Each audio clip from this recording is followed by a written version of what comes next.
You in some kind of trouble, child? Said Ben. Yeah, I'm in a lot of trouble, said Julie. Ben replied, That's a shame, being that it's 4th of July and all. Kids like you should be having fun, drinking, partying, running people over, getting away with murder, things like that. Recognize this movie's quote? Stay tuned to find out, or check out the title of this episode of Talking Pictures Trivia. Welcome to Talking Pictures Trivia, the podcast in which a group of geographically challenged friends explore movies through trivia as an excuse to keep their friendships alive. I'm one of these friends and today's host, Nick, and with me is... Tom. Additionally, joining us as guests this week are... Ben. And Alexis. Thanks for joining us. Ben hosts a 3 films and a podcast, which also consists of geographically challenged co-hosts exploring movies. You may remember Ben from our World of Apu and Shin Godzilla episodes. Alexis may also sound familiar for those who listen to our Footloose or You Can't Take It With You episodes. Ben and Alexis conveniently still like movies. For those joining us for the first time, we start off each episode with a movie quiz, as these pivotal questions will determine who earns today's trivia crown.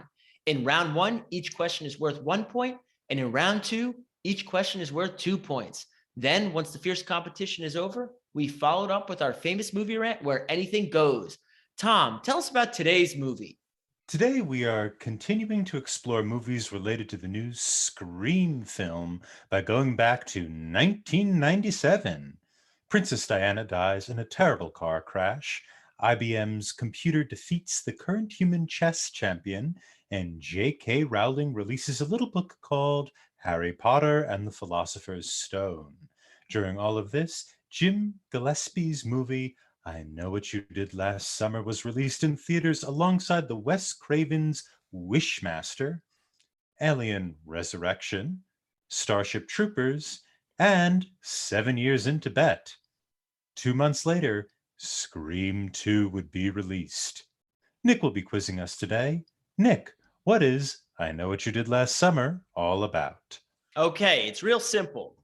Scream had a bunch of teenage actors. It was a horror film a year ago. It was successful. So they decided to get 4 more popular teenage actors together and create another horror movie. For some reason, there's a fisherman and a hook, and somebody got run over with a car.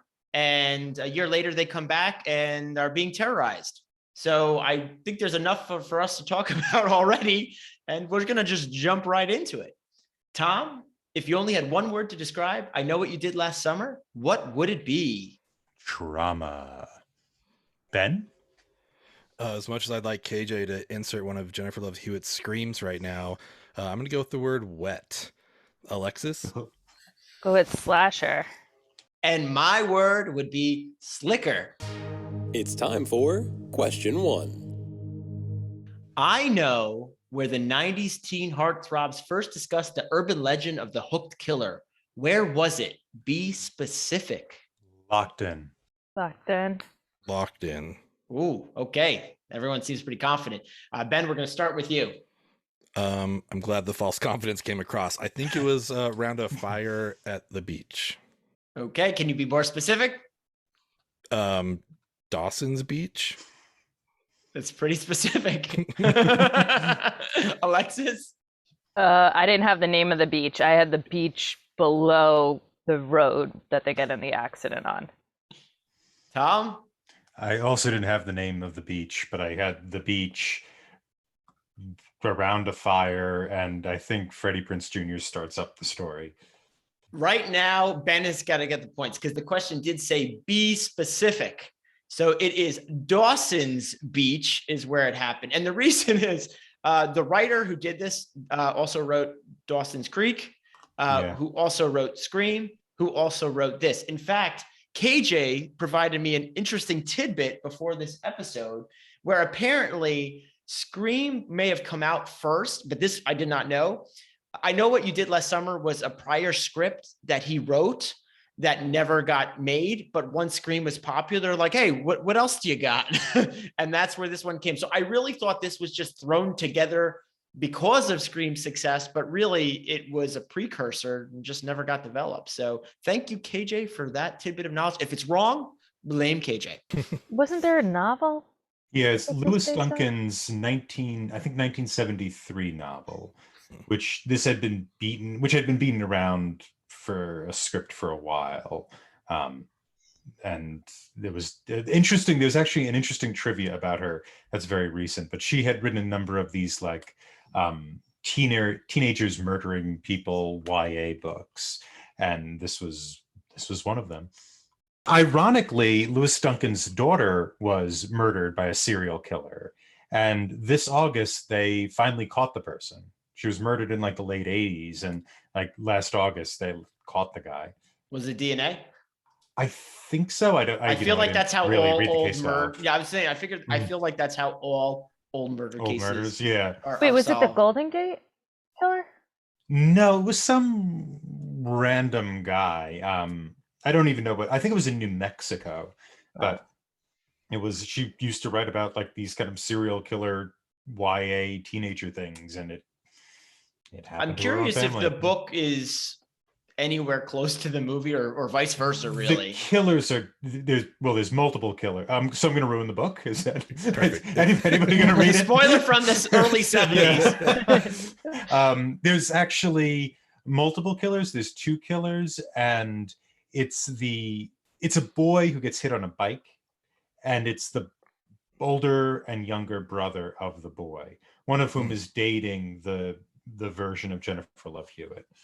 Probably a better story than what came to the movie. But the reason I brought this one up, one, because I just wanted people to say Dawson, so I could talk about Dawson Creek and the connections.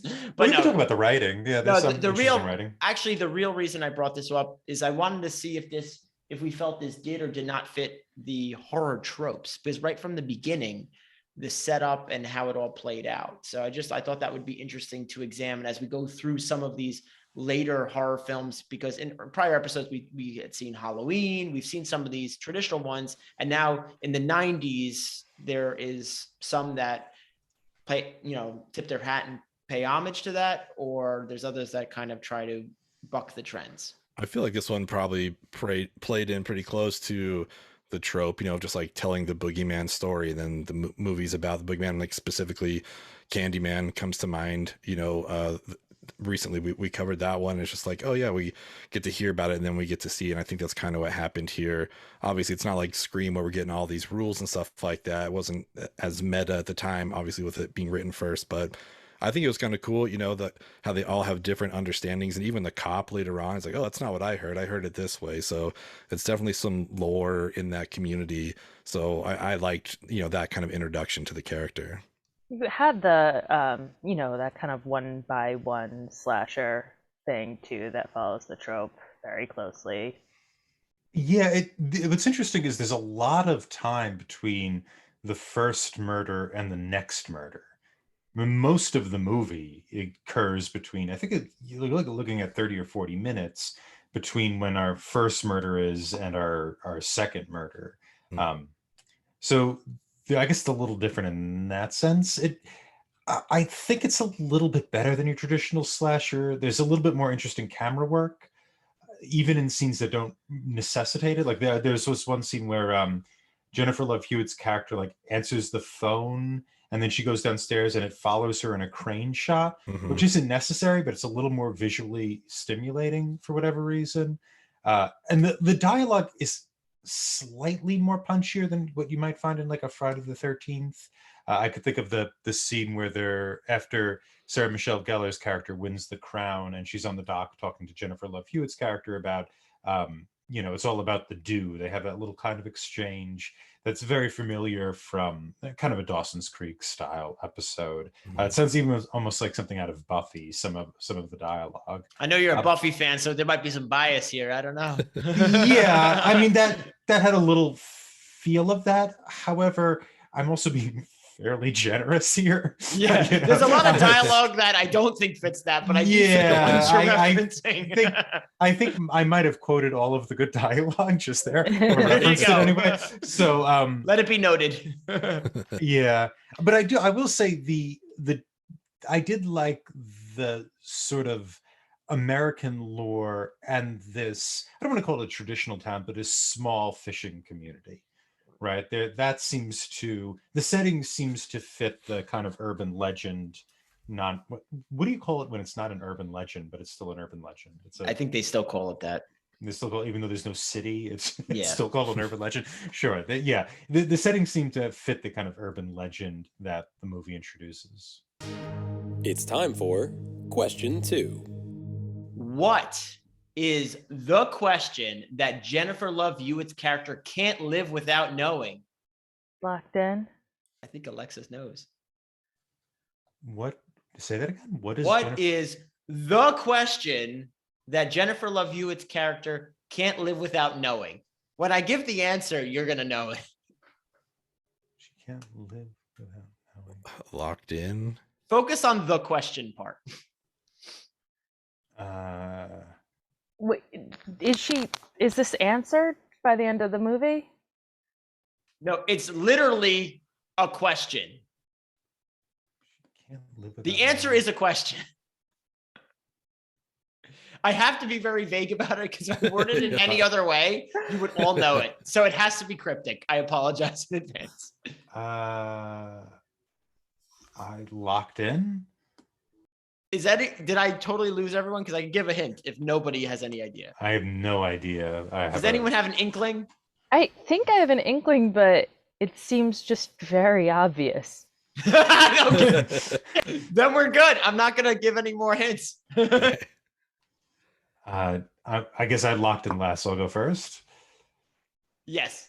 Okay, I'm gonna say, did he want to die? He being David Egan. Okay, I think Ben's next. Mine was just why he's coming after them. Alexis, you got to get it. I think you got it. Mine was if he was dead when they dumped the body, which was why I'm not sure. I mean, obviously they know by the end of the movie, but in the middle of the movie and at the beginning, that was what she couldn't figure out. No one's getting points, but I'm going to blame myself for the poor question. It's very obvious. What are you waiting for? Oh God! Yes. What are you waiting for? It's the only question. That's very true. So yes, I thought Alexis was going to get it when she's like, isn't it really obvious? I'm like, yeah, it's the one over the top corny dialogue that really jumps out. I brought this one up, one, because I thought it was funny. Every time they do it and they pan out and they do two different angles. And I guess it's supposed to be much more dramatic than it comes off, or at least in my opinion. So I wanted to talk about the over the top drama that is inserted into this movie. I mean, I noticed it a lot on this rewatch. Like I jokingly said, I just wanted KJ to throw in her scream as my word. Cause it's like the last 20 minutes I was, joking with my girlfriend, like, man, if we had to take a shot for every Jennifer Love Hewitt scream, like this would be over. Cause it's just not, like, she doesn't really have anything to say. It's just like, it's a reaction to everything all the time, which like can work, maybe used a little bit less, but there was so much drama. I mean, the whole, what do you like? I think my favorite one is that one around she says it when they're at the trunk, right? Like after they open it up, isn't that one of them? I don't know, when she takes them back out though to show them like what's in the trunk, and that's exactly there. when she does it right after. Okay. He's toying with us. Yeah. And by the way, I don't want to start. You're fine. I could just go off on like, why did this guy wait a year? Why is he toying with them? Like, you live in that. I know some of them went away, but some of them didn't. Exactly. Yeah. And just like, was that body and all the crabs like in a tarp that he was able to pull out real quickly? Did he get it out so quick with no one else seeing? Yeah, there was some of that. I mean, I recently listened to you guys' Scream episode and just talk about how, it's kind of realistic, where it's not like the bad guy vanishes. And that definitely had this trope where it's just like the realism of like, well, how did he get in front of her? Like, it's the Michael Myers, like he's walking everywhere and everyone's running. How is he still catching up? But there's definitely plenty of drama at the end of this movie, without a doubt. The other one where that's very obvious is when he's chasing what's her name? I'm blanking. Buffy. Sarah Michelle Gellar. Yeah, Sarah Michelle Gellar. When he's or chasing whatever her character's name is. Yeah, I don't know any. Helen. That's the only thing I know is Helen. I was gonna say I don't even know all their names. I had to like look them up. That shows you how much I was interested in that detail.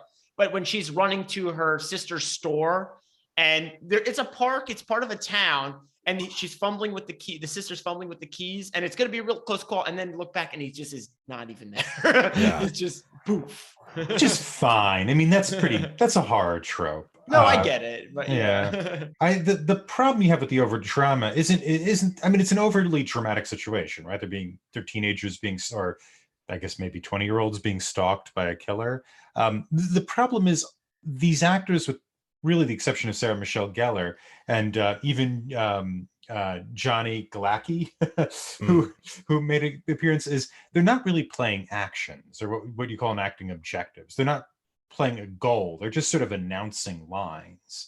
And that's why you have Sarah, like by the end of it, Jennifer Love Hewitt's character is just, it seems like she's just squawking. It's because she's not pursuing anything. And you see it even in her body. You start, when somebody stops really pursuing an action, for whatever reason, I don't know why, they start doing parallel gestures. So you see a lot of her arms out and kind of gesturing with both arms at the same time. Like that kind of for? Yeah, with that, and then spinning in a circle for some, it's just actions unrelated to a goal that the character is supposed to be pursuing.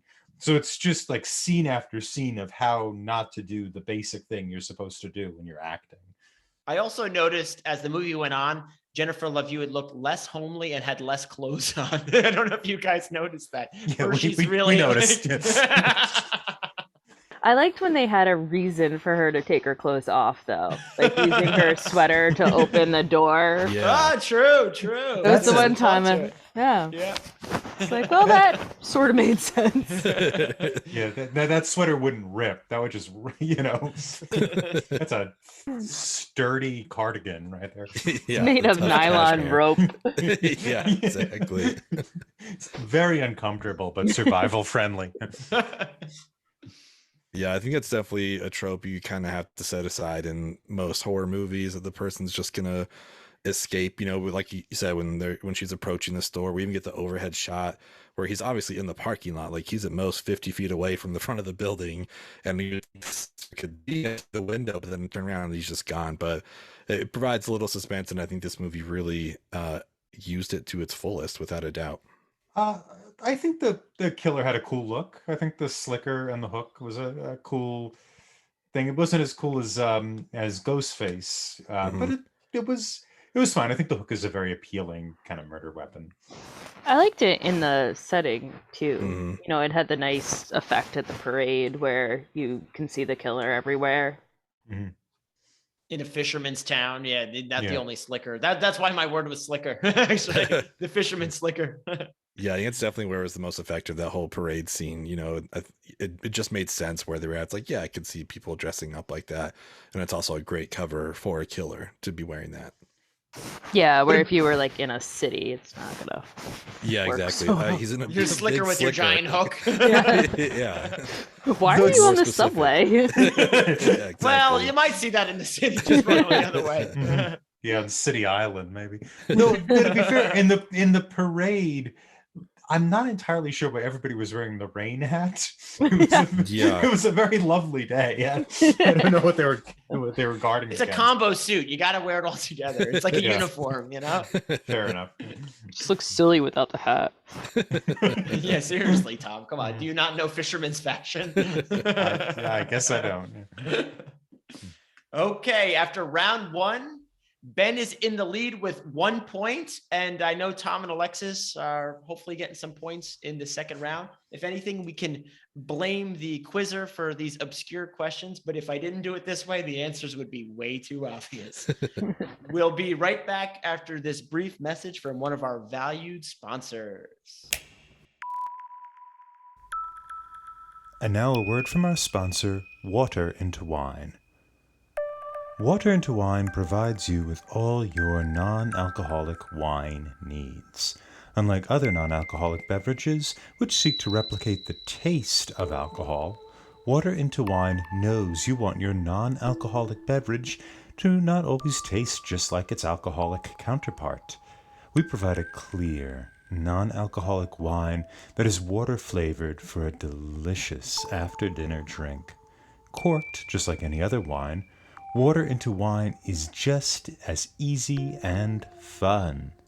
pop off the cork, and pour the cold, clear, water-flavored liquid into a wine glass, and no one is the wiser. Our wine, far from fermented, is gathered from some of the finest sinks and spigots in the Napa Valley region, as well as drawn from some of the finest bathrooms and kitchens in all of France's legendary Bordeaux region. Just because your wine doesn't have alcohol, or is fermented, or has color, or has taste, doesn't mean it isn't sophisticated. Water into wine. No one will be the wiser. And we're back. We're at the critical point of our episode where we ask the guests a key question. This one's going to go out to both Ben and Alexis. If you could write your own sequel for I Know What You Did Last Summer, what would the plot be? It doesn't have anything to do what the actual sequels that followed, which is probably a good thing. But I'm curious what you have. So Ben, you want to start us up? Yeah. I mean, before we recorded, we were kind of talking about the MCU and stuff like that. And my simple brain was like, I want a Kevin Williamson cinematic universe. I want Sidney Prescott coming over for I Still Know What You Did Last Summer. Let's have a very good I Know What You Did Last Summer crossover.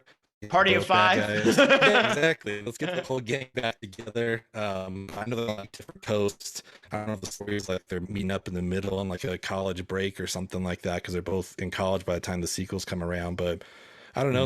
I thought that'd be fun. Like, I mean, I love Neve Campbell, so any way I can get to work her into the movie, I'm gonna do that. So I just think, yeah, it might be kind of fun to kind of see them. You know, they're pretty notorious final girls, you know, like Jamie Lee Curtis and stuff like that. So it'd be cool to see them working together. So that's what I would go with. I don't even think that's much of a stretch, even based on the time frame of when it first came out. I mean, I have these linked in my brain, as I keep saying over and over, just because of that. So why not actually blend the universes to be the same? Yeah. Who'd the killer be? Well, I mean, that's what I don't know. It's like, do you have like, did you bring them both over? I don't know. I think it's Ghostface with a hook. Okay. Yeah. So I like it. There you go. There it is. It's right there. It's the combo. Now, Alexis, what direction are you thinking? I think it's going to be real obvious. I only write nonfiction because at the end of the movie, I was like, oh, it'd be nice if they just found the body and she was able to finish college in peace. I'm not, not very imaginative in the writing world, but I think when I was thinking about it, I was hoping for just a happy, peaceful ending, which is not a movie.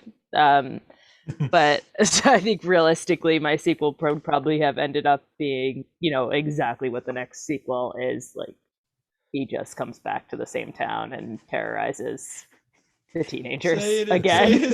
She goes into a PhD program, and it's much, much worse. She wishes she was dead. I love it. It's awesome. That's great. I like the idea of like the summer the serial killer tried to kill me as becoming nostalgia as you grow older and uglier, and there's fewer years ahead of you, and all the joy of and adventure of life gets sucked out. You're like, remember when I had excitement in my life? Yeah, I'm middle-aged and doughy and nothing's going on. I wish a serial killer would come and try and finish me off. I'm just working on Reviewer 2's edits at 4 a.m. Now that is a scary movie to me, I'll tell you that much. Yeah. It's time for question 3. You didn't miss the first kill in the plot, did you? Who was it? Any thespian we saw on screen? Locked in? Locked in? You like my cryptic questions? They continue. They do continue. Can I get a repeat? I just want to make sure I got it right. You didn't miss the first kill in the plot, did you? Who was it? Any thespian we saw on screen? I mean, I guess I'll lock in. Is it with who was killed? Is that what we're asking? I still don't know. Okay, so that's completely fine because it's meant to be that way. I mean, I can throw out an answer. So sometimes when we do these kind of questions, it has to be an on-screen kill. Okay, but I'm just saying, Who was the Okay. first to die? Any Okay. actor we actually saw on screen at any point. Okay, yeah, I think I'm locked in. I believe the first one we see. I'm first, right? Because I came in last. Is that right? Did Tom even lock in? I don't know. I if Tom locked in pretty quickly. Yeah. Oh, okay. So yes, Ben, it is you. I think it's Johnny Galecki, Max. I think that's the first one. Okay, Alexis. I thought it was Danny Egan. I might be wrong. I thought he died that night.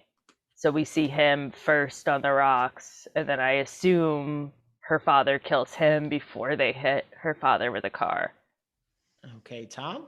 I had David Egan. I thought his name was. His name is probably David. Yeah, he's the first one to be murdered. The first person to die who we actually see is Susie, who we do see in photographs, but Susie is not murdered.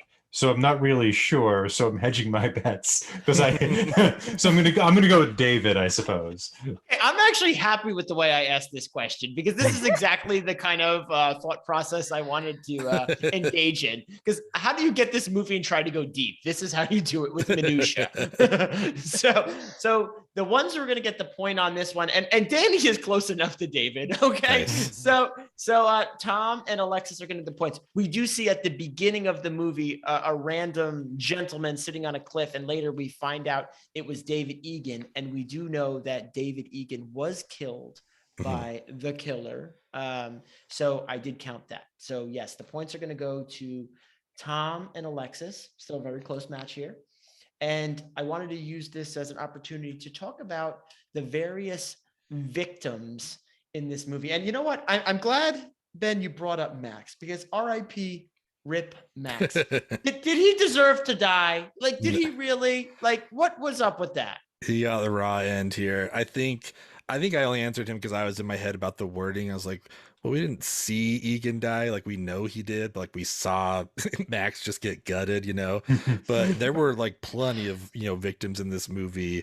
I think, do we see almost all of them that they talk around the fireplace, like all the different ways that people are killed? Like, do we see that throughout the movie? I think like kind of get filleted up the middle and stuff like that. But yeah, Max just was wrong place, wrong time. He should not have been catering that party and driving that truck late at night, because he got the real raw end of the deal here.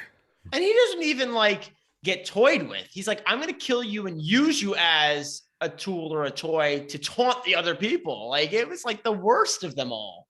Yeah, and in my opinion, to me, it like you just said, it's the worst. It's just like the way it gets done, how we see it, you know, and him getting dragged across. Like it's the worst kill in the whole movie for me.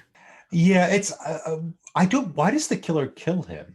Because he was there that night. He doesn't know anything about it, and it also disadvantages the killer because now this guy who, you know, now there's not an alibi. There's not a different suspect to throw light on or to distract. Right? I never So- got He it. cares He was too just a much. prop. He was Yeah. a prop. Yeah, I don't think Ben Willis really gives a damn. You know, like Yeah. the man's out of his mind. But it doesn't really make a lot of sense why he would go at Max. Other than, I guess, if you were there that night, you're kind of guilty by his logic. But he toyed with everyone else who was there that night, and he killed. I guess because he wasn't in the car. But so I'm going to brutally murder you first. Yeah, you did it worse. This is the Like, first you time I've drove seen by you. and didn't know. Yeah, you didn't help me, so I'm just gonna kill you right away. Yeah. Yeah, I mean, yeah, to Tom's point though, I agree. Like, I think leaving him alive gives, you know, the cops one more suspect to go after, to maybe buy yourself more time, because kind of the Freddie Prinze thing. It's like, oh, well, who has a slicker? Like, who has access to these kind of hooks? So it would make sense to keep him alive. But yeah, poor Max just got it. Really I do bad. like, though, when they make the camera really focuses when he puts that hook down in the ice Mhm. and then deliberately show you that the hook's not there anymore. I will say I did enjoy that. Yeah, that little hole in the ice is a nice touch. Yeah. It's like a believable setup for why this would be a weapon. You know, if he's just coming out now, it's like, I'm just going to get the first thing I can. So it totally makes sense. Oh, I don't think that Ben cares too much about the cops. Right? Like, nothing he's doing really seems like he's trying to evade the cops or is worried about these teenagers calling the cops. He just kind of seems hell bent on revenge, and I don't, like Thomas said, he's a madman. I don't think he's really got too much logic or reasoning or thought of what happens as a consequence when he's doing this. Well, even when Sarah Michelle Gellar gets killed, like they're very close to a parade. I mean, this guy's crafty, but he's not necessarily like checking every angle to make sure that no one's going to see him, Yeah, very lucky the parade's going and the fireworks are going off. So loud bands. That really worked out for him. Yeah. He knew it was coming, and she'd go down that alley. Yeah, I think to Alexis' point too, like he doesn't really care about the cops. He's just hell bent on revenge. He's like a guy who's kind of been undone by the like trauma of what's happened to his daughter. It seems like, and that trauma seems to have just fractured him. It's kind of undone him, and he's sort of now revisiting that trauma upon everybody else. And it seems like if he makes this into a pursuit or a story or a goal, something like that, then he could kind of like funnel that trauma, that death of his daughter, into something else, namely the killing of these teenagers. So like the killing of Max then makes sense there. It's part of this story. It's part of this suspense. And so in a case like his traumatic experience sort of reflects the four sets traumatic experience of having killed, quote unquote, killed David Egan. They're both kind of unable to get away from the past. They're both, Ben Willis and the four teenagers, are sort of fractured by the past in the same way. Yeah, no, I think that makes sense. Mm-hmm. I also think he's the best actor in the movie. Mm. Wow. Yeah, that's probably true. Yeah, that's a good point. I actually think is it Johnny Gillespie who plays Max? That sounds good. Yeah. I think he actually is also, I mean, it's like basic stuff, right? It's like playing an action. But you're right, I think that Ben Willis, when we see him, he's not like screaming or raging. He's just sort of, he does grimace though. We do get that face. Yes. Yeah, but that's kind of his personality. I think at this point. I did like the creepy tone we got whenever we went to go visit Anne Heche. I think she played that role pretty well too. Just like this woman just always has a knife on her and it's just like is ready to go at any time. So I liked, going to see her house as well. Yeah. I did a scene with Anne Heche once. Anyway, go ahead. Explain. Oh. Yeah. I was doing like background work for Anne Heche movie. I was in a scene with Anne Heche. That's the whole story. What movie? It never was released, and I don't know the name of it.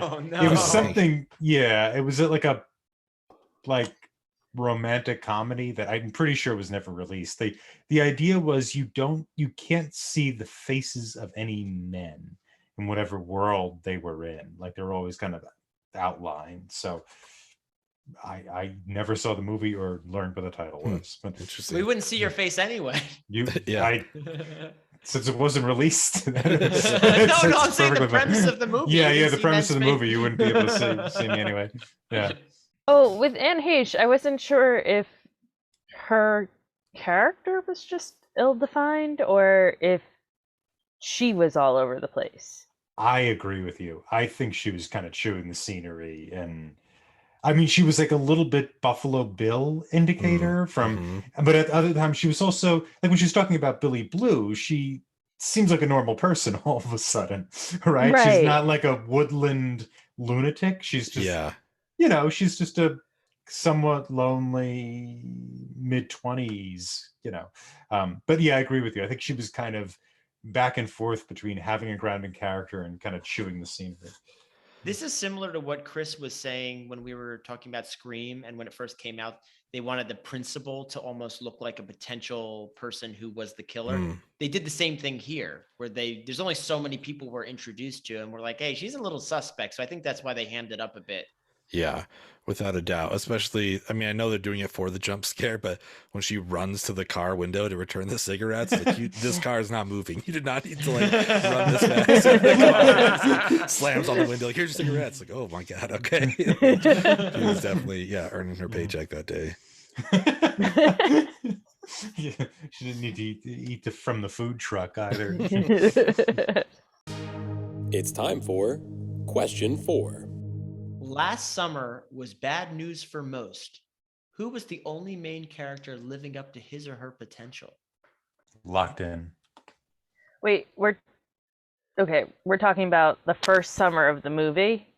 Who's the only character living up to their potential during that summer, or during the summer where everyone dies? Last summer was Okay. bad news for most. Who was the only main character living up to his or her potential? So after last summer. So which summer?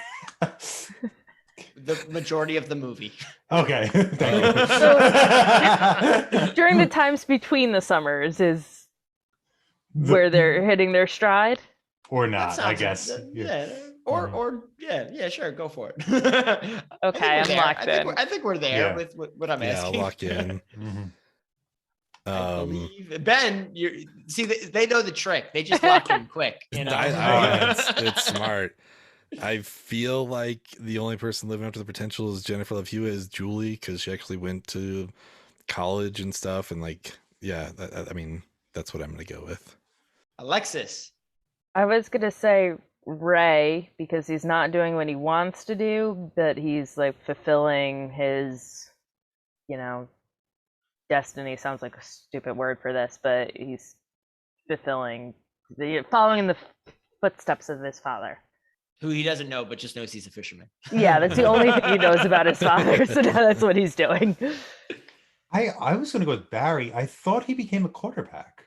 Okay. Right? Didn't Barry become the quarterback at the Ryan Phillippe's character at the Well, let me college? tell you where the points go. All right. So the points go to Tom, and he will be taking down this Aha. episode. And the reason, Alexis, Nice. you had a very good answer.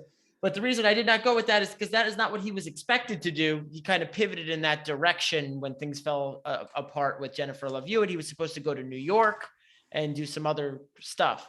But Barry is the only one, when they're sitting at the beach, which was Dawson's Beach, that actually did what they talked about. So Sarah Michelle Gellar didn't go to New York and become this amazing actress. Jennifer Love Hewitt was barely, and this is why Ben, barely passing. She was actually doing very bad in school. And her mother was like, I don't know who you are anymore. You don't come home. Mm-hmm. So the only one who actually stayed on path and was a complete jerk about it, but did stay on path, was Barry Cox. So Tom, congratulations Nice. on the points. But I wanted to bring up, and this is why even before the episode, I try to give like some categories or thoughts that we might want to talk about for each question. And in quotes, I put villains, okay? Because villains come in all shape and forms. I know Benjamin Willis is the main villain of this, but some of these, like Barry's a jerk too. Like who are the villains of this film? I mean, the non-responsive family members and cops don't help. Like none of them believe anybody. It's like, I'm being chased by somebody. It's like, I don't know if you are or not. You know, it's just like, there's a Really? killer on the loose. I'm gonna go help this guy out and lock you in the back. So, I mean, you could definitely, I think, interpret them that they're the villains to our main characters. That's for sure. I was gonna say, in the beginning, it really feels like Barry is the villain, when like you wouldn't have gotten in this accident if you weren't being such a jerk, and then you're the main driver to leave the scene and dump the body, and but he's also one of the main characters, and you're supposed to at least not want him dead. Yes. Yeah. I mean, the idea of villainhood is because what you have is these characters who've done something that's harmed them and harmed somebody else. They're living with guilt, and at the end of the movie, the fact that they've had to deal with this guy trying to kill them has sort of exonerated them from guilt. Like they've had to go through this, or Julie and Ray are the only ones who survive, had to go through this horrible experience, and now they're no longer the villains, right? They're no longer people who are guilty of this horrible thing. And I don't know what happens to Ray, but Julie can now be successful in college. She's on the dean's list, we learn at the end. Apparently she's with Ray because they were talking on the She's phone. still with Ray. I don't know if Ray moved to New York and became a poet. Was that what his big dream was? He was As long as he did it in a coffee shop, he was happy. Yeah. I think barista.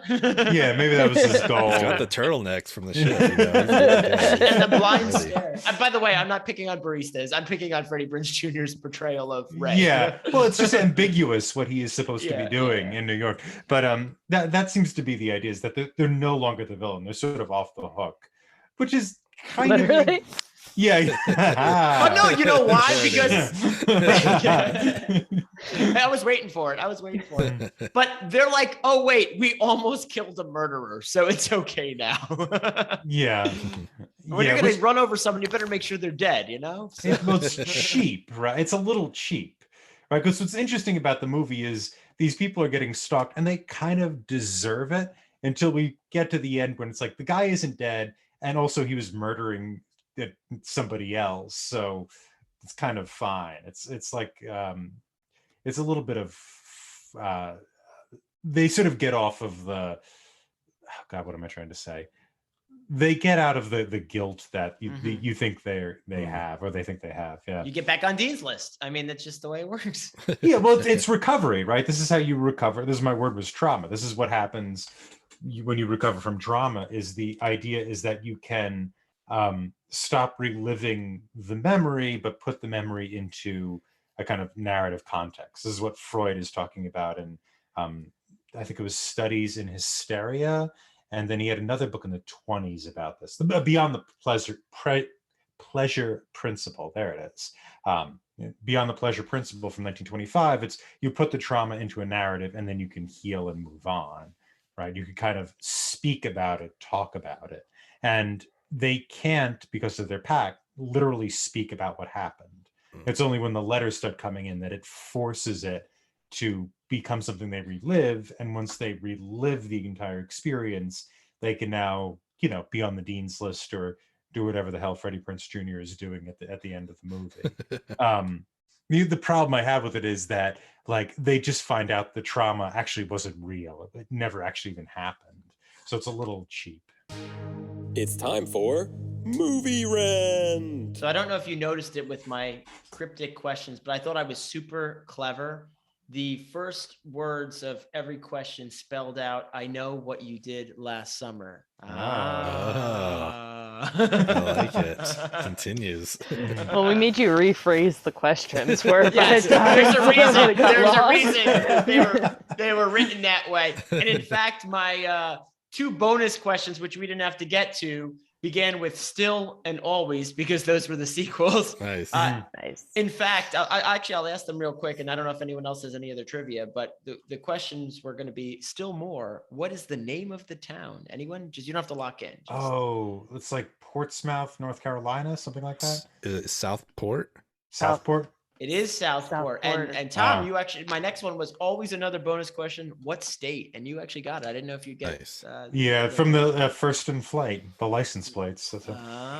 No longer First in Flight. It's like First in Freedom or something now. Oh, really?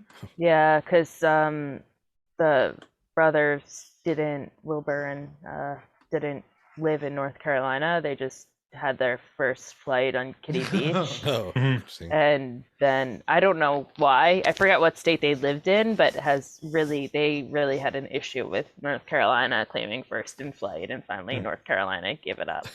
Yeah, that's interesting. I thought they were from Ohio, right? Oh, Wilbur maybe. and Orville. Yeah. Yeah, that's their names. I don't know. It's a garbage I state. know Orville and Wilbur Wright. I don't know how I just know. I guess elementary school. Yeah, I it's was just ingrained. That's some reason. Crap. They flew for the first time in North Carolina. They are from Ohio. Ohio, I guess, didn't like it. Yeah, I won't defend anything Ohio does. Yeah. I just know that the license plate changed. Fair enough. Unfortunately, Wilbur apparently died of typhoid fever. So that's a bummer. Orville just a heart attack, but typhoid fever, that seems pretty threatening. Welcome to Movie Rant, folks. On that note, I know I just threw out some random trivia. Anyone else got anything from this film? I had one that I thought was kind of a funny part of the movie. After the overnight incident, does anyone remember what Julie referred to Helen's hair as? No. What's the one with fish, like chopped up fish? Sashimi? No, but she referred to it as cold slaw. Yeah, coleslaw. Oh, Yeah. coleslaw. I thought that was super funny, and I really just like that scene because it was like we're kind of led to understand how much Helen loves her hair earlier in the movie, and this to me felt like just a weird slasher version of like The Godfather and the horse head thing, you know? No. It's like pull back the sheets and there's all of her hair. You know? It's like make her an offer she can't refuse. You know, I'm gonna get rid of all this hair. I just thought it was super funny. That's like the one thing that he could really connect with her on. It's like, all right, let's take away her beauty, and then just immediately punching a mirror after seeing that on there. I don't know what I would do, but I don't know that I would punch a mirror like that when it's got, you know, the soon on with the lipstick on her mirror. It's the first thing she does. Like that seems so dangerous. But she's probably super freaked out. So This is completely random, but all I could think was that her sister was the love interest in Billy Madison. Yeah, It's the yep. same actor. I'm like, I know you from somewhere. Bridget Wilson, right? I think is her name. yeah, Yeah. Veronica Vaughn. Yeah, Oh, I kept yeah, yeah. thinking she looks she still looks exactly the same, and then I realized that I don't think I've seen a movie with her since the 90s. I've Yeah, just that's seen a those good movies point. more recently. Was she Sonia Blade in the first Mortal Kombat? Yep. Oh wow. Yeah. Yes, she was. She was excellent in that wonderful picture that we will one day do. Nice. Yeah. Apparently, she was in Last Action Hero as well. Huh. Oh, I think she was like the I don't think she was the love interest. I think she was the daughter of Arnold Schwarzenegger's character. I don't know. It's just, you know how they tell you, like in like IMDb, known for? She's known Yeah. for Mortal Yeah. Kombat, Billy Madison, Last Action Hero, and House on Haunted Hill. She's a 90s gal. That's what she's. Yep. Whenever Yep. she made her money. Now she's married to Pete Sampras. Is she? Oh wow. Oh, okay. That's interesting bit of trivia. Tom, just like you said, welcome to Movie Rad. Yeah. There was a scene inside the family store where I think it's when Julie first shows the note to Helen, and we get like this like long stare from her sister, Mhm, mhm. and it's just like, and it never really plays out. It doesn't feel throughout the movie. Obviously, I think it's just led to like make us think like, oh, maybe she's involved somehow. I was kind of bummed that never really seemed to, I don't know, get fleshed out or anything. No, she just really hates her sister. Yeah, it's just, I was just reading way too into it. Like every question tonight, I was like, oh, okay, there's gotta be more. It's like, Well, it is a deep movie about sibling rivalry and, you know, the relationship you have in those interdynamics. Mhm. So you're just seeing a lot of that there. and I think it's coming from an only child, so that's probably why I was like, I don't understand what's going on here. Yeah. Oh, actually, yeah. Everybody was an only child, but Buffy, right? But Helen. Yeah, or at least Or we at just, least we're not introduced. we're not told I think- about their siblings. Yeah. Yeah. Because Jennifer Love Hewitt's dad would die, or dad died, which had the odd line of, if your dad could see your grades, he'd be rolling over in his grave. I'm not sure how that's going to work. Yeah. Just insert this. Yeah. This is something people say. But one thing to put down is about what I liked is the world of the parents is very separate from the world of the kids, Mhm. which is pretty traditionally slasher. But we really don't see. We see the mother of Jennifer Love Hewitt's character, Julie, who has that weird line, and then she's gone for the rest of the movie. Helen's father we meet, but he's completely inattentive. Mhm. Yeah, he doesn't even turn to look at her when she says hi and good night to him. Yeah, so there's this whole like the world of adults almost seems like alien, and then Ryan. I think Phillippe's- Mrs. Cox is like, she might be at the house when they go to see She's on Barry. the phone. Yeah. Yeah, like she's in the credits. That's what I'm like looking at here. But Yeah. that's about it. And then Ray doesn't know who his parents are, right? Or he doesn't know his father. At least the He doesn't know father. his father. Yeah. I assumed he knew the mother. Yeah, who the But- mother was. Mhm. Yeah, so that seems to be fairly traditional. I can't think of a slasher movie where the adults become a part of it. It seems to be about slasher movies always seem to be about like like reaching that kind of peak age of about to become an adult, when you first have kind of sexual awareness and first want to take risks, that initial age of wanting to take risks, and then comes in the killer in some form or another. And that seemed to be consistent here, where adults simply don't have access to that need for risk anymore, and those kind of experiences. My other reading of this movie is that it's about peaking in high school.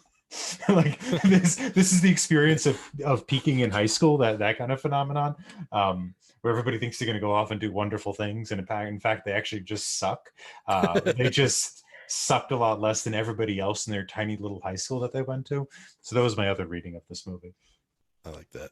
I probably should have brought this up with the tropes, but there was something that happened on the beach that I thought was super forced. So you know how like in some of the horror movies, like there was the virginity armor, you know what I mean? Like, so Ray and Jennifer Love Hewitt, Julie, they're having a serious conversation. Then all of a sudden they're getting frisky on the beach. She's like, "Do you really want it?" I'm like, are they trying to imply something here just to kind of like get it out of the way that she's not a virgin anymore? Like it was so like forced. I don't know.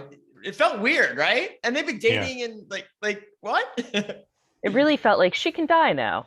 Yeah. Like, okay, we checked that box. Yeah. But they did that in Scream very well, right? Yes, Scream, but they didn't do it well here. Here it was just like check.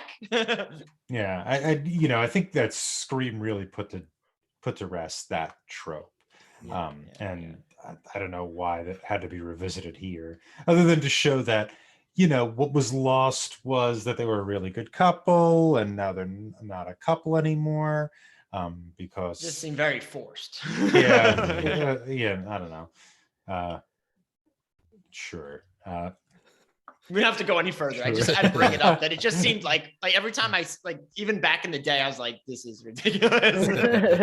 Yeah. And it's not actually Freddie Prinze Jr. ended up married to Sarah Michelle Gellar, right? Or yes, still is, I think. Yeah. They have a very successful Hollywood marriage. Yeah, they're in a dishwasher commercial together.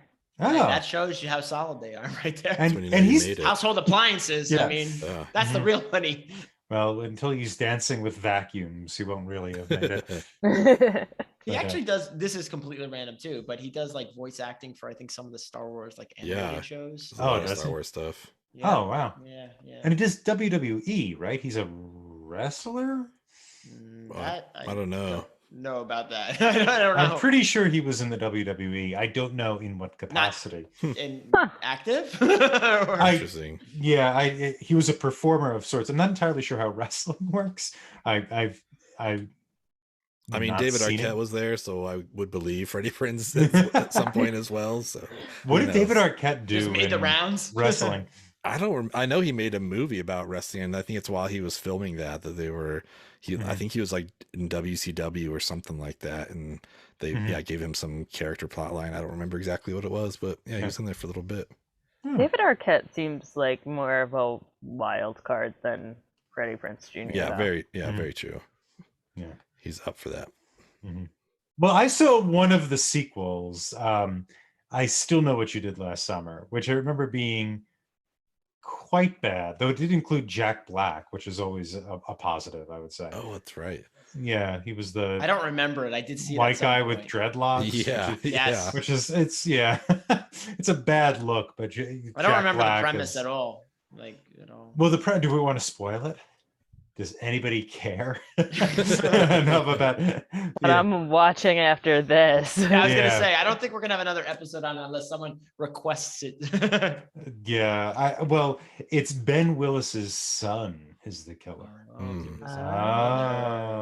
Yeah. Wait, didn't they set it up perfectly to be Ben Willis, that they never find the body? Yeah, it doesn't really work with the ending of this. Right, because the implication is that he comes back, right? Right, because they, we'll find the body soon. We always do. And then but he's no good. He lost his hooking hand. You know what I mean? Like, but now he could put a real hook in there. Yeah, like Captain Hook. Yeah, you could be all hook. It's definitely an improvement.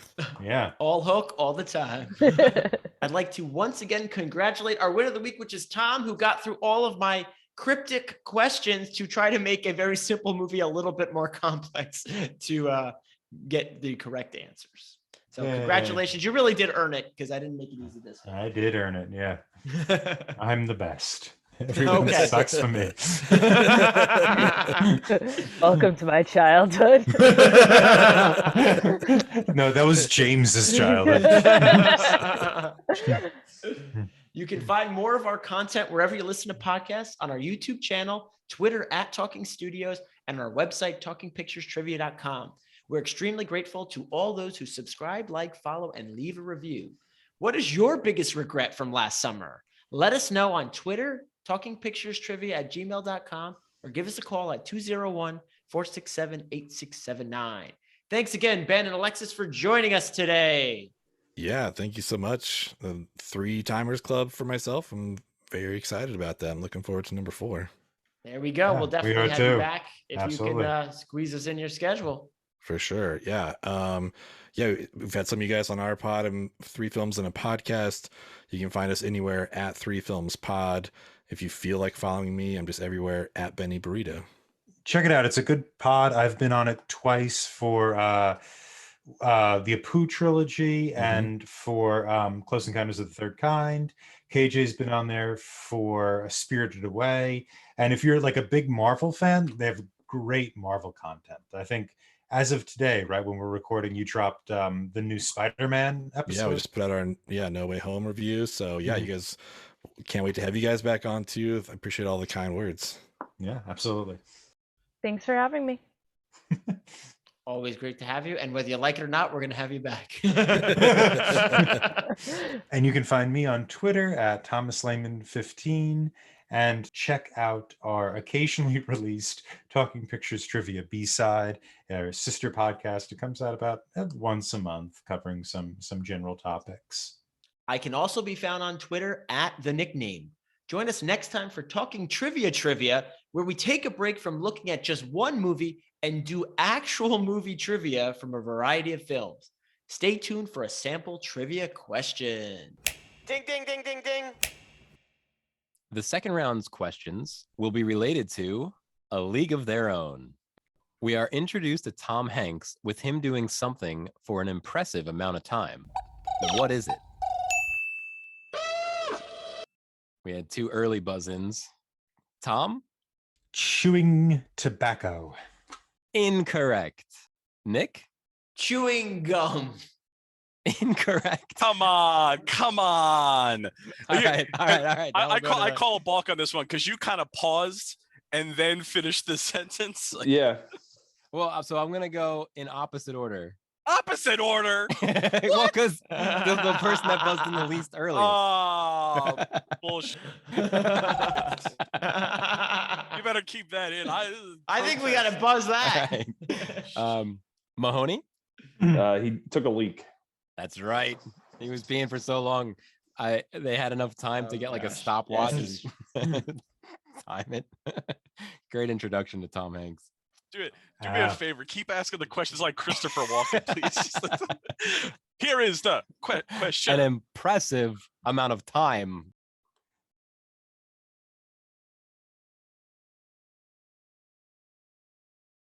Which I would say not a lot. What did it do that was new, actually? Did we talk about that? No. No, They had a they hook. They had a hook. It had a hook. That's their hook. Yeah. Yeah. Their hook is the hook. That was their hook. Got 2.